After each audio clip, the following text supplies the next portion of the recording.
Good evening, and you're very welcome back to another episode of Around the Grounds here at Finalwhistle.ie, where we bring you live match reports from around the country for the various different games in which took place today. Today was all about the Women's National League, with a couple of games down for decision today. We start, of course, with the 6 o'clock kickoff that took place at Dalymount Park. Two Dublin teams going at it down at Dalymount Park, with Bohemians taking on Peamount United. Reporting on the game is Mashape Omanie. Yes, unfortunately, I wasn't able to watch the game. Official word from their Twitter account was an unforeseen power supply issue forcing no stream to be shown for tonight's game. But fortunately, I was able to follow the coverage on social media. Rebecca Cook's second half brace ensured Bohemians recovered from a 1-0 deficit to win. And to be honest, on the balance of play, it looked like they didn't deserve it, to be honest. But that's been the theme of their last few weeks. You know, they got a draw last week when they were being dominated, and this result means that Piedmont, who began the day in fourth, they drop a place after results elsewhere. I won't spoil that. I was about to. I won't spoil what happened elsewhere, but results elsewhere mean Piedmont are now down in fifth, and Bohemians are quietly building their way up the table after a slow start to the season. Uh, a point against a point behind seventh place Sligo Rovers, and as far as they're concerned, this is a very big 3 points for them. So final score 2-1. Peamount United lost. Bohemians won. Perfect, Mo. Thanks for reporting on the game, even though I wasn't able to watch the stream. But great work, of course, there by Mo to follow it on social media. Now, earlier on today, we had the 12 o'clock kickoff down and Turner's Cross between Cork City and the league leader Shelbourne. He might have got the early worm today, but reporting earlier on at Turner's Cross was Sam Curtin. I'm here at Turner's Cross, and it was 2 goals in either half, which was enough for Shelbourne to steal the 3 points here against the much improved Cork City today. Shells dominated the early stages as expected, with Cork struggling to get out of their own half, while also having to resort to the boot of goalkeeper Maria O'Sullivan to clear their lines on a couple of occasions early on. And the visitors made their dominance count after 5 minutes when Abby Larkin scored the opening goal of the game. O'Sullivan did really well to save the initial shot, but the ball rebounded to Larkin, and she had the easiest of finishes to stroke the ball into an empty net off the rebound. To City's credit, they did not let the goal deter their spirits and put in a resolute defensive performance, especially in the first half, keeping Shells to long-range efforts, mainly from Noelle Murray. But their best chance of the game then fell to Christina Dring, who found herself in acres of space inside the box, but her first time effort flew just over the bar of Amanda Budden's goal.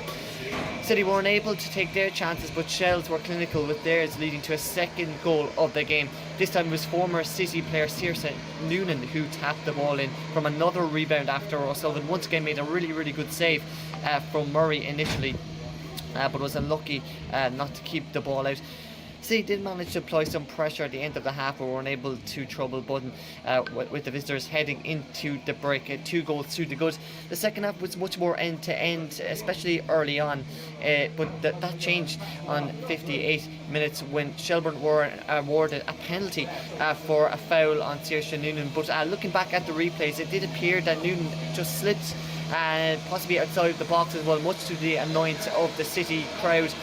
However, the home crowd got, I guess, the justice from their perspective, as Murray failed to find the target from the penalty, with her shot hitting the posts.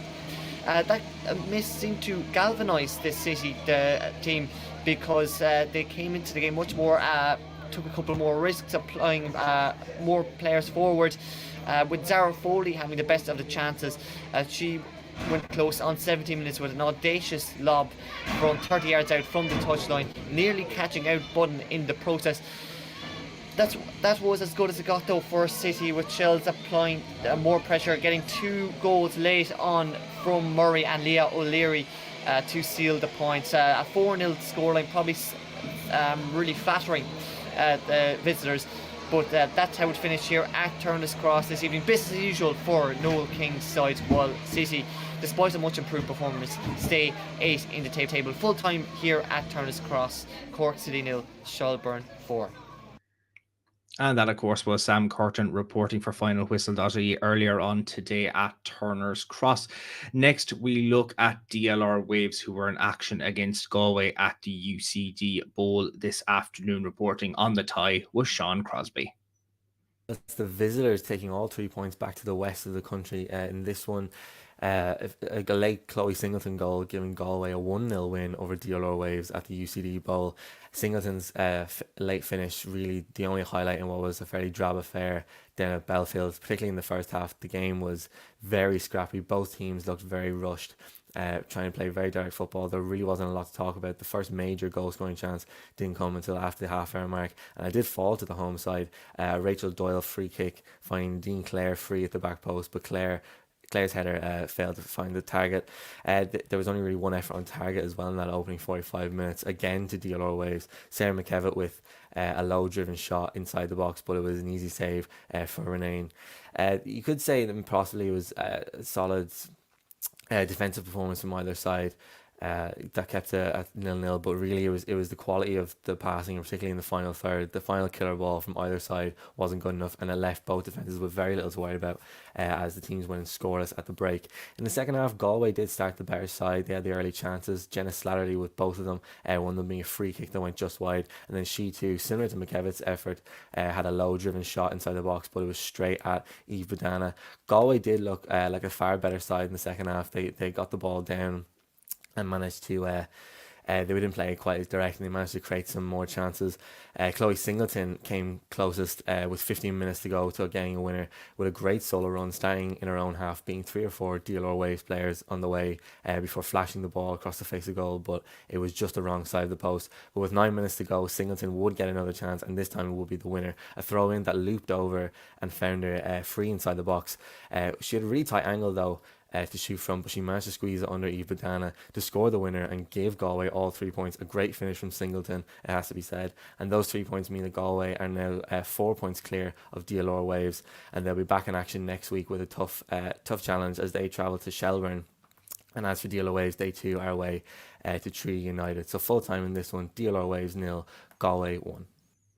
And that, of course, was Sean Crosby watching all of the action between DLR Waves and Galway Women's FC in the 4 o'clock kickoff this afternoon.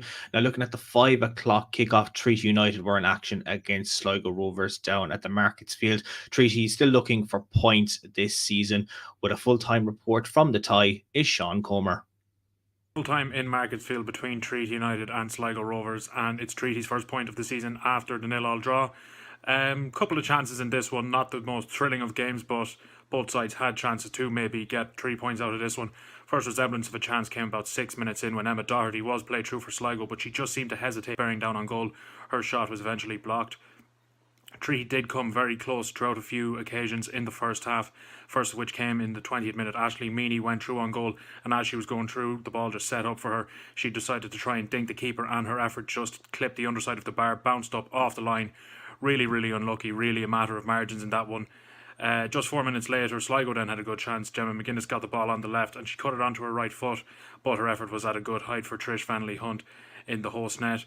And then on the half-hour mark, Emma Doherty came close for the visitors again. She turned just inside the box onto her left foot, but her effort whistled just wide of the post.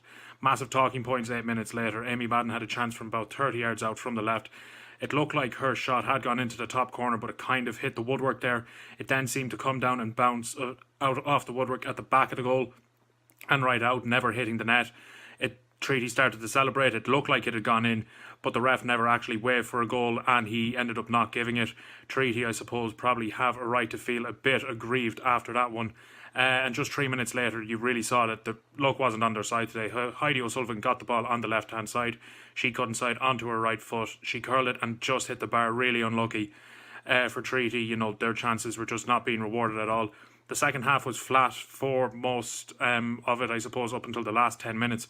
With about 10 minutes to spare, the ball was played into O'Sullivan just outside the area. She chested down and had a crack, which forced Amy Mahon to scramble, but she managed to palm it away and eventually collect it. But then a massive chance came in the 90th minute. Jessie Mendes played Meany through on goal, and with a goal and, I suppose, 3 points at her mercy, she put it just wide of the post. I mean, it p-rolled wide. It was almost agonising to watch. Nonetheless, Treaty can take a lot of positives from this one. Sligo, on the other end, are probably happy to just come away with a point. And that, of course, was Sean Comer reporting there. The final game of today's action took place at Ferry Carry Park, a game that could determine which teams will fight Shelburne for potential title charge this season, as second-placed Wexford Youths host Athlone, or third-place Athlone Town, of course, Athlone flying this season. But it was the home side who managed to come home with all 3 points, picking up a 2-1 win. A very tight, narrow game down in the southeast, but definitely one that Wexford will be the happier by. A game that had one, if not two, potential goal of the season candidates. If you are on Twitter by any chance, take a look at the LOI Women Twitter account and see the 2 goals from this one by Orla Conlon and the other coming from Roisin Malloy. Definitely 2 very entertaining goals to watch. But the game as a contest was a very slow, methodical game, both teams trying to break the other down. The first goal came after 11 minutes, and it was the aforementioned Conlon who managed to find the net. A long-range free kick from the halfway line was sent into the Athlone area. It looked as if Kylie Murphy was going to get onto it, but the ball managed to break clear inside the box, and Malloy sent a rocket, of a shot into the back of the net. After they went 1-0 up, Wexford looked resolute. They looked to kind of hunker down the game. Both teams kind of struggled for the remainder of the half, and they of course went in 1-0 at the break. Definitely happier with that advantage. And straight from the restart, it looked very much the same. Both teams were struggling to break down the other one, but after 51 minutes, Wexford did double their lead thanks to a close range finish from Ellen Malloy.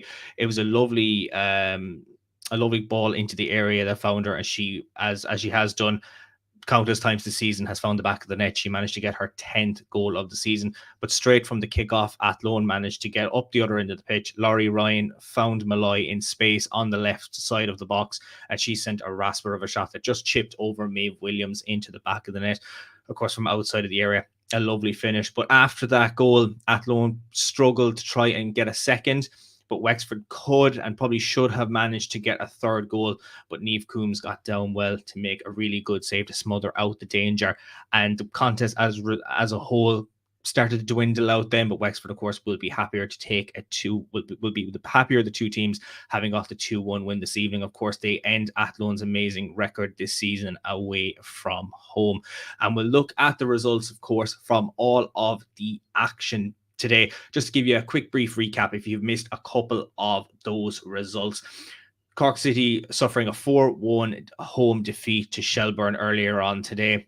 Galway Women's FC picking up big 3 points on the road against DLR Waves. Treaty United and Sligo Rovers finishing 0-0 down at the Markets Field. Bohemians with a big 2-1 win over Peamount United at Dalymount Park, while, as I've said there, Wexford also picking up a 2-1 win at home against Athlone Town. And looking at the league table, Shelburne, of course, still at the top of the table, followed closely now by Wexford Youth in second place on 26 points. And Athlone are now 4 behind Wexford, while Galway United have climbed up to 4th, and Peamount slowly starting to slip down the table. They're now down into 5th, and Treaty United, of course, have picked up their first point of the season. We'll look at the statistics as well from the league, starting with the top goal scorers, and we now have 3 players all tied on 10 goals apiece as they bid for the Golden Boot. Ellen Malloy, Anya O'Gorman and Emily Corbett. Of course, Malloy and O'Gorman both managed to find the net today, while Emily Corbett was kept quiet down in Ferry Carry Park. Kylie Murphy with 7, just slowly coming in behind the 3 at the top. And looking at the goalkeeping statistics as well, we're looking at the clean sheets. Amanda Budden now has 9 clean sheets for the season, as she managed to keep another shutout this evening, while Abigail Ronayne is up to 4 clean sheets for the season. Amy Mahan has picked up back-to-back clean sheets. She, of course, is deputising in goal for Sligo, and it's a big day for Trish Fennelly-Hunt as she keeps a clean sheet for Treaty, their first point and their first clean sheet of the season as well. We'll look at the fixtures. Of course, we have fixtures next week for the Women's National League. There's a mid-season break, of course, in the men's game. But starting next week, Sligo Rovers host Wexford Youths over at the Showgrounds, while Shelburne will host Galway at Talca Park. Treaty United will be looking to build on today's game as they host DLR Waves down at the Markets Field, while Peamount United are back at PRL Park against Cork City, while Athlone Town will be looking for a much-needed 3 points after today's results as they host Bohemians at the Athlone Town Stadium. So that concludes all of our action from around the grounds this evening. All of our reports from the various games today will be available on the Finalwhistle.ie website, and we'll be back, of course, next Saturday for more action from the Women's National League. We have plenty more sport coming to you over the weekend, plenty of games down for decision. We'll have all match reports available on the Finalwhistle.ie website over the next couple of days. Join us again next Saturday for another episode Around the Grounds, but until then, have a lovely rest of your weekend, and we'll see you then. Goodbye.